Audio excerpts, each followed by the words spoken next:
Reading by Greg Marguerite. The Ghost Extinguisher by Gelett, Burgess. My attention was first called to the possibility of manufacturing a practicable ghost extinguisher by a real estate agent in San Francisco. "There's one thing," he said, "that affects city property here in a curious way. You know, we have a good many murders, and as a consequence certain houses attain a very sensational and undesirable reputation. These houses it is almost impossible to let. You can scarcely get a decent family to occupy them rent-free. Then we have a great many places said to be haunted. These were dead timber on my hands until I happened to notice that the Japanese have no objections to spooks. Now, whenever I have such a building to rent, I let it to the Japs at a nominal figure, and after they've taken the curse off, I raise the rent. The Japs move out, the place is renovated, and in the market again." The subject interested me, for I am not only a scientist, but a speculative philosopher as well. The investigation of those phenomena that lie upon the threshold of the great unknown has always been my favorite field of research. I believed even then that the Oriental mind, working along different lines than those which we pursue, has attained knowledge that we know little of. Thinking, therefore, that these Japs might have some secret inherited from their misty past, I examined into the matter. I shall not trouble you with a narration of the incidents which led up to my acquaintance with Hoku Yamanashi. Suffice it to say that I found in him a friend who was willing to share with me his whole lore of quasi-science.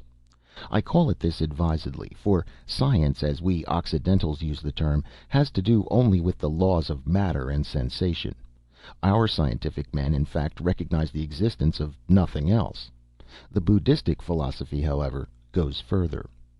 According to its theories, the soul is sevenfold, consisting of different shells or envelopes, something like an onion, which are shed as life passes from the material to the spiritual state. The first or lowest of these is the corporeal body, which after death decays and perishes. Next comes the vital principle, which, departing from the body, dissipates itself like an odor and is lost. Less gross than this is the astral body, which, although immaterial, yet lies near to the consistency of matter. This astral shape, released from the body at death, remains for a while in its earthly environment, still preserving more or less definitely the imprint of the form which it inhabited. It is this relic of a past material personality, this outworn shell, that appears when galvanized into an appearance of life, partly materialized as a ghost. It is not the soul that remains, for the soul, which is immortal, is composed of the four higher spiritual essences that surround the ego, and are carried on into the next life. These astral bodies, therefore, fail to terrify the Buddhists, who know them only as shadows with no real volition. The Japs, in point of fact, have learned how to exterminate them. There is a certain powder, Hoku informed me, which, when burnt in their presence, transforms them from the rarefied or semi-spiritual condition to the state of matter. The ghost, so to speak, is precipitated into and becomes a material shape which can easily be disposed of. In this state it is confined and allowed to disintegrate slowly where it can cause no further annoyance. This long-winded explanation piqued my curiosity, which was not to be satisfied until I had seen the Japanese method applied. It was not long before I had an opportunity. A particularly revolting murder had been committed in San Francisco. My friend Hoku Yamanochi applied for the house, and after the police had finished their examination he was permitted to occupy it for half a year at the ridiculous price of $3 a month. He invited me to share his quarters, which were large and luxuriously furnished. For a week nothing abnormal occurred. Then one night I was awakened by terrifying groans, followed by a blood-curdling shriek which seemed to emerge from a large closet in my room, the scene of the late atrocity. I confess that I had all the covers pulled over my head, and was shivering with horror when my Japanese friend entered, wearing a pair of flowered silk pajamas. Hearing his voice, I peeped forth to see him smiling reassuringly. "You some kind of very foolish fellow," he said. "I show you how to fix him." He took from his pocket 3 conical red pastilles, placed them upon a saucer, and lighted them.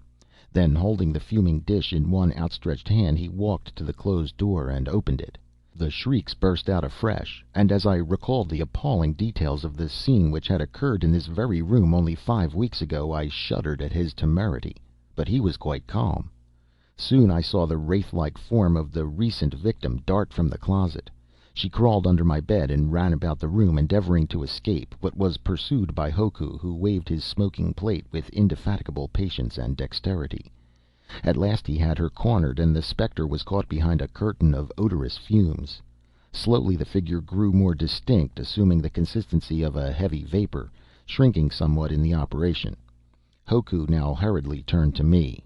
"You hully up! Bling me one pair bellows pletty quick!" he commanded. I ran into his room and brought the bellows from his fireplace. These he pressed flat, and then, carefully inserting one toe of the ghost into the nozzle and opening the handle steadily, he sucked in a portion of the unfortunate woman's anatomy, and dexterously squirted the vapor into a large jar which had been placed in the room for the purpose. 2 more operations were necessary to withdraw the phantom completely from the corner and empty it into the jar. At last the transfer was effected, and the receptacle securely stoppered and sealed. "In former your time," Hoku explained to me, "old priests sucked ghost with mouth and spit him inside a vase with accuracy. Modern time method more better for stomach and epiglottis." "How long will this ghost keep?" I inquired. "Oh, about 400 or 500 years, maybe," was his reply. "Ghost now change from split to matter, and come under legality of matter as usual science." "What are you going to do with her?" I asked. "Send him to Buddhist temple in Japan. Old priest use him for high ceremony," was the answer. My next desire was to obtain some of Hoku Yamanouchi's ghost powder and analyze it. For a while it defied my attempts, but after many months of patient research I discovered that it could be produced in all its essential qualities by means of a fusion of formaldehyde and hypophenyltribromopropionic acid in an electrified vacuum. With this product I began a series of interesting experiments. As it became necessary for me to discover the habitat of ghosts in considerable numbers, I joined the American Society for Psychical Research, thus securing desirable information in regard to haunted houses. These I visited persistently, until my powder was perfected and had been proved efficacious for the capture of any ordinary housebroken phantom. For a while I contented myself with the mere sterilization of these specters, but as I became surer of success I began to attempt the transfer of ghosts to receptacles wherein they could be transported and studied at my leisure, classified and preserved for future reference. Hoku's bellows I soon discarded in favor of a large bicycle pump, and eventually I had constructed one of my own, of a pattern which enabled me to inhale an entire ghost at a single stroke. With this powerful instrument I was able to compress even an adult life-sized ghost into a 2-quart bottle, in the neck of which a sensitive valve, patented, prevented the specter from emerging during process. My invention was not yet, however, quite satisfactory. While I had no trouble in securing ghosts of recent creation, spirits, that is, who were yet of almost the consistency of matter, on several of my trips abroad in search of material I found in old manor houses or ruined castles many specters so ancient that they had become highly rarefied and tenuous, being at times scarcely visible to the naked eye. Such elusive spirits are able to pass through walls and elude pursuit with ease. It became necessary for me to obtain some instrument by which their capture could be conveniently effected. The ordinary fire extinguisher of commerce gave me the hint as to how the problem could be solved. One of these portable hand instruments I filled with the proper chemicals. When inverted, the ingredients were commingled in vacuo, and a vast volume of gas was liberated. This was collected in the reservoir provided with a rubber tube having a nozzle at the end. The whole apparatus being strapped upon my back, I was enabled to direct a stream of powerful precipitating gas in any desired direction, the flow being under control through the agency of a small stopcock. By means of this ghost extinguisher I was enabled to pursue my experiments as far as I desired. So far my investigations had been purely scientific, but before long the commercial value of my discovery began to interest me. The ruinous effects of spectral visitations upon real estate induced me to realize some pecuniary reward from my ghost extinguisher, and I began to advertise my business. By degrees I became known as the expert in my original line, and my professional services were sought with as much confidence as those of a veterinary surgeon. I manufactured the garish ghost extinguisher in several sizes, and put it on the market following this venture with the introduction of my justly celebrated garish ghost grenades. These hand implements were made to be kept in racks, conveniently distributed in country houses for causes of sudden emergency. A single grenade hurled at any spectral form would in breaking liberate enough formaldybrom to coagulate the most perverse spirit, and the resulting vapor could easily be removed from the room by a housemaid with a common broom. This branch of my business, however, never proved profitable, for the appearance of ghosts, especially in the United States, is seldom anticipated. Had it been possible for me to invent a preventative as well as a remedy, I might now be a millionaire, but there are limits even to modern science. Having exhausted the field at home, I visited England in the hope of securing customers among the country families there. To my surprise, I discovered that the possession of a family spectre was considered as a permanent improvement to the property, and my offers of service in ridding houses of ghostly tenants awakened the liveliest resentment. As a layer of ghosts, I was much lower in the social scale than a layer of carpets. Disappointed and discouraged, I returned home to make a further study of the opportunities of my invention. I had, it seemed, exhausted the possibilities of the use of unwelcome phantoms. Could I not, I thought, derive a revenue from the traffic in desirable specters? I decided to renew my investigations. The nebulous spirits preserved in my laboratory, which I had graded and classified, were, you will remember, in a state of suspended animation. They were virtually embalmed apparitions, their inevitable decay delayed rather than prevented. The assorted ghosts that I had now preserved in hermetically sealed tins were thus in a state of unstable equilibrium. The tins once opened and the vapor allowed to dissipate, the original astral body would in time be reconstructed, and the warmed over spectre would continue its previous career. But this process, when naturally performed, took years. The interval was quite too long for the phantom to be handled in any commercial way. My problem was, therefore, to produce from my tinned essence of ghost a spectre that was capable of immediately going into business, and that could haunt a house while you wait. It was not until radium was discovered that I approached the solution of my great problem, and even then months of indefatigable labor were necessary before the process was perfected. It has now been well demonstrated that the emanations of radiant energy sent forth by this surprising element defy our former scientific conceptions of the constitution of matter. It was for me to prove that the vibratory activity of radium, whose amplitudes and intensity are undoubtedly four-dimensional, affects a sort of allotropic modification in the particles of that imponderable ether which seems to lie halfway between matter and pure spirit. This is as far as I need to go in my explanation, for a full discussion involves the use of quaternions and the method of least squares. It will be sufficient for the layman to know that my preserved phantoms, rendered radioactive, would, upon contact with the air, resume their spectral shape. The possible extension of my business was now enormous, limited only by the difficulty in collecting the necessary stock. It was by this time almost as difficult to get ghosts as it was to get radium. Finding that a part of my stock had spoiled, I was now possessed of only a few dozen cans of apparitions, many of these being of inferior quality. I immediately set about replenishing my raw material. It was not enough for me to pick up a ghost here and there, as one might get old mahogany. I determined to procure my phantoms in wholesale lots. Accident favored my design. In an old volume of Blackwood's Magazine I happened one day to come across an interesting article upon the Battle of Waterloo. It mentioned incidentally a legend to the effect that every year, upon the anniversary of the celebrated victory, spectral squadrons had been seen by the peasants charging battalions of ghostly grenadiers. Here was my opportunity. I made elaborate preparations for the capture of this job lot of phantoms upon the next anniversary of the fight. Hard by the fatal ditch which engulfed Napoleon's cavalry, I stationed a corps of able assistants, provided with rapid-fire extinguishers, ready to enfilade the famous sunken road. I stationed myself, with a No. 4 model magazine hose, with a 4-inch nozzle, directly in the path which I knew would be taken by the advancing squadron. It was a fine, clear night, lighted at first by a slice of new moon, but later dark, except for the pale illumination of the stars. I have seen many ghosts in my time, ghosts in garden and garret, at noon, at dusk, at dawn, phantoms fanciful and specters sad and spectacular. But never have I seen such an impressive sight as this nocturnal charge of cuirassiers galloping in goblin glory to their time-honored doom. From afar, the French reserves presented the appearance of a nebulous mass, like a low-flying cloud or fog bank, faintly luminous, shot with fluorescent gleams. As the squadron drew nearer in its desperate charge, the separate forms of the troopers shaped themselves, and the galloping guardsmen grew ghastly with supernatural splendor.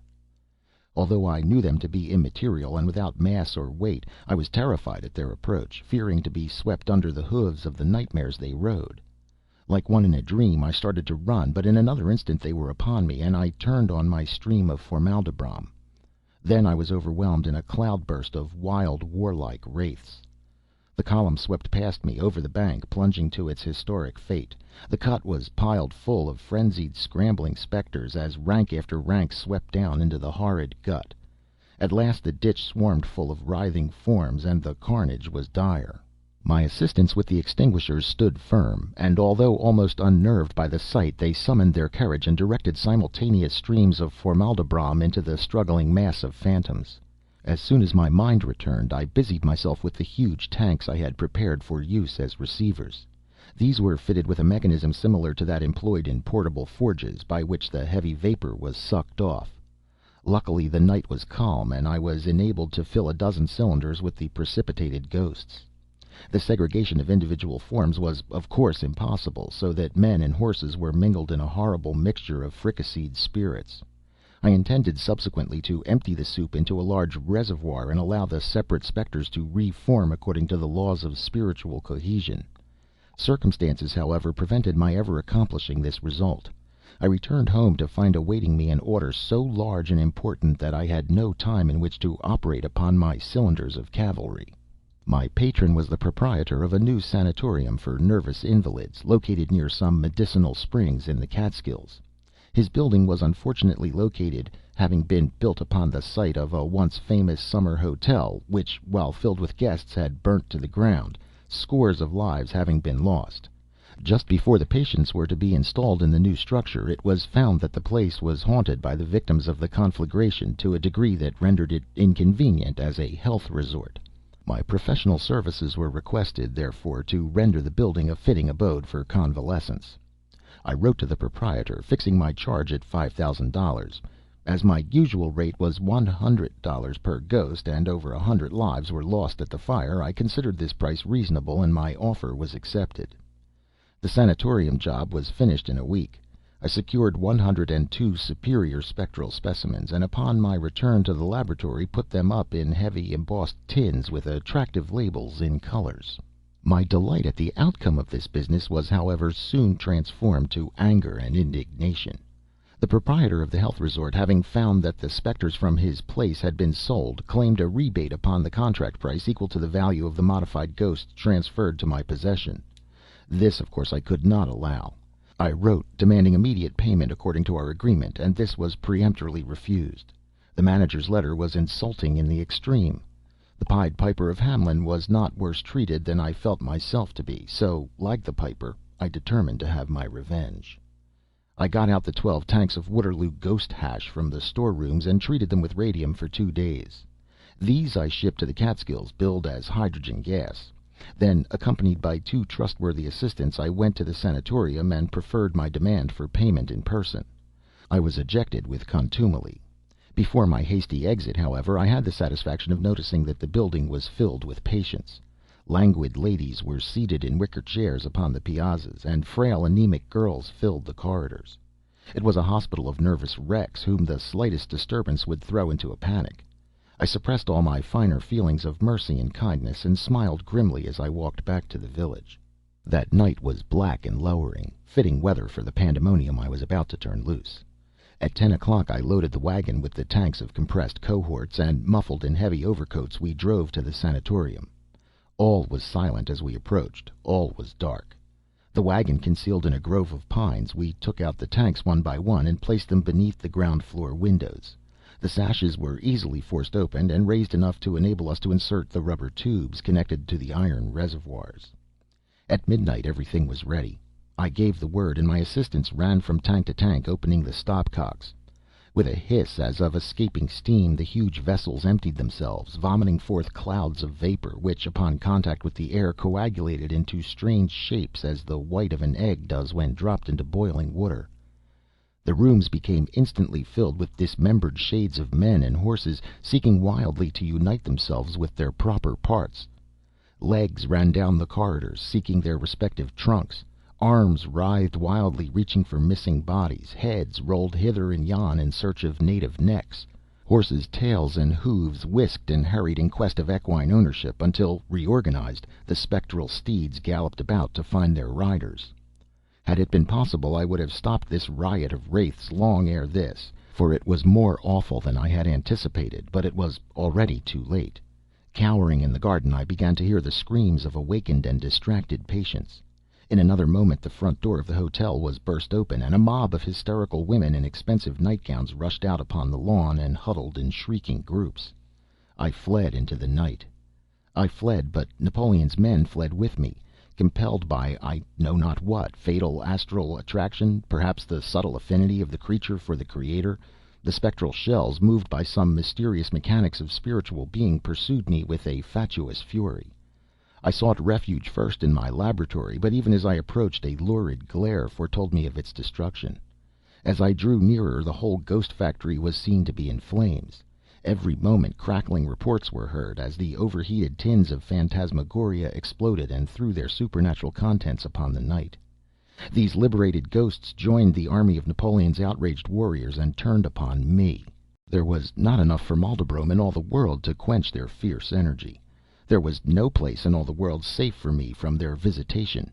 No ghost extinguisher was powerful enough to lay the host of spirits that haunted me henceforth, and I had neither time nor money left with which to construct new Gatling quick-firing tanks.